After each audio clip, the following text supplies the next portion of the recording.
Godfather Shillong থেকে এসেছে। কথায় কথায় বাংলা ছাড়।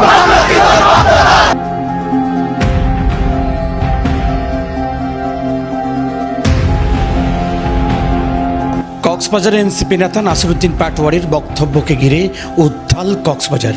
শহীদ দৌলত ময়দানের সমাবেশে বিএনপির স্থায়ী কমিটির সদস্য সালাউদ্দিন আহমেদকে ইঙ্গিত করে দেওয়া বক্তব্যে খুবই ফুঁসে উঠেছে বিএনপি।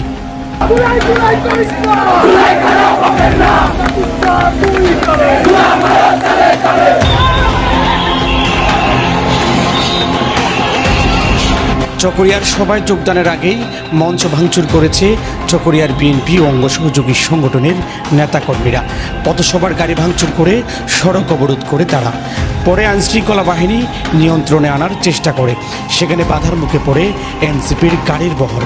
পরে পুলিশ ও সেনাবাহিনীর সহযোগিতা নিয়ে নিরাপদে চলে যান নাহিদ হাসনাত পাটোয়ারিরা। কথায় কথায় বাংলা ছাড়। কথায় কথায় বাংলা ছাড়। এই বিক্ষোভের আঁচড় লাগে কক্সবাজারেও।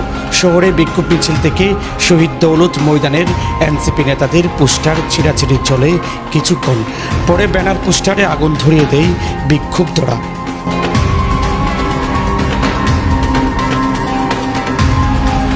বিএনপি ও ছাত্রদলের নেতাদের দাবি নাসিরউদ্দিন পাটোয়ারির নিঃশর্ত ক্ষমা চাইতে হবে। এই যে নাসিরউদ্দিন পাটোয়ারি যে একটা এসি রুমের মধ্যে থেকে সে কিভাবে নেতৃত্ব দিয়েছিল, আমি তার তীব্র নিন্দা জানাই। কারণ কক্সবাজারে এসে সে শান্তিপূর্ণ শহরকে অশান্ত করে দিয়ে সে এখন পালিয়ে গেছে। আজকে যে বারাটিয়া নাসিরউদ্দিন পাটোয়ারি কক্সবাজারে এসে কক্সবাজারের রত্নগর্ভ সন্তান সালাউদ্দিন ভাইয়ের নামে গুরুত্বপূর্ণ বক্তব্য দিয়ে যাচ্ছে, এটা আমরা কখনো মেনে নিব না। আমাদের প্রতিবাদ কক্সবাজারবাসীর উন্নয়নের রূপকার জনাব সালাউদ্দিন আহমেদের জন্য।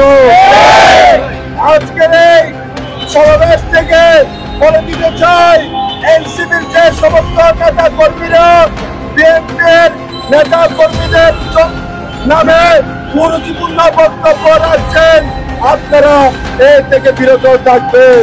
এই সময় বিএনপির নেতা কর্মীরা এনসিপি নেতা নাসিরউদ্দিন পাটোয়ারিকে কক্সবাজারে অবাঞ্ছিত ঘোষণা করেন। এনসিপির সাধারণ সম্পাদক নাসিরউদ্দিন পাটোয়ারি জনাব সালাউদ্দিন আহমেদের নামে যে কুরুচিপূর্ণ মন্তব্য করেছে, সেটার জন্য তাকে জাতির কাছে নিঃস্বার্থ ক্ষমা চাইতে হবে এবং নাসিরউদ্দিন পাটোয়ারিকে কক্সবাজার সহ সারা বাংলাদেশে জাতীয়তাবাদী পরিবারের একজন কর্মী হিসাবে তাকে অবাঞ্ছিত ঘোষণা করলাম। আমরা আগামী 12 ঘন্টার মধ্যে যদি তার বক্তব্য প্রত্যাহার করা না হয়, তার আমরা সারা বাংলাদেশে আমরা জাতীয়তাবাদী দলের পক্ষ থেকে এবং বিএনপির পক্ষ থেকে আমরা তীব্র নিন্দা জানাচ্ছি এবং কঠোর কর্মসূচি দেওয়ার জন্য আমাদের সিনিয়র নেতৃবৃন্দের সাথে আমরা আলোচনা করব। মূলত বিএনপির স্থায়ী কমিটির সদস্য সালাউদ্দিন আহমেদকে ইঙ্গিত করে কটূক্তিমূলক বক্তৃতা দেন মুখ্য সমন্বয়ক নাসিরউদ্দিন পাটোয়ারি। অভ্যুত্থানের সময় আমরা কি ভারতে ছিলাম? আমরা বাংলাদেশে ছিলাম। বাংলাদেশ থেকে শেখ হাসিনাকে পালিয়েছি। বাংলাদেশে থেকে শেখ হাসিনাকে বিচারের কাঠগড়ায় দাঁড় করাবো। এসব নয় ছয় আমাদেরকে দেখিয়ে লাভ নাই। তারিক হায়দার, প্রবাল নিউজ, কক্সবাজার।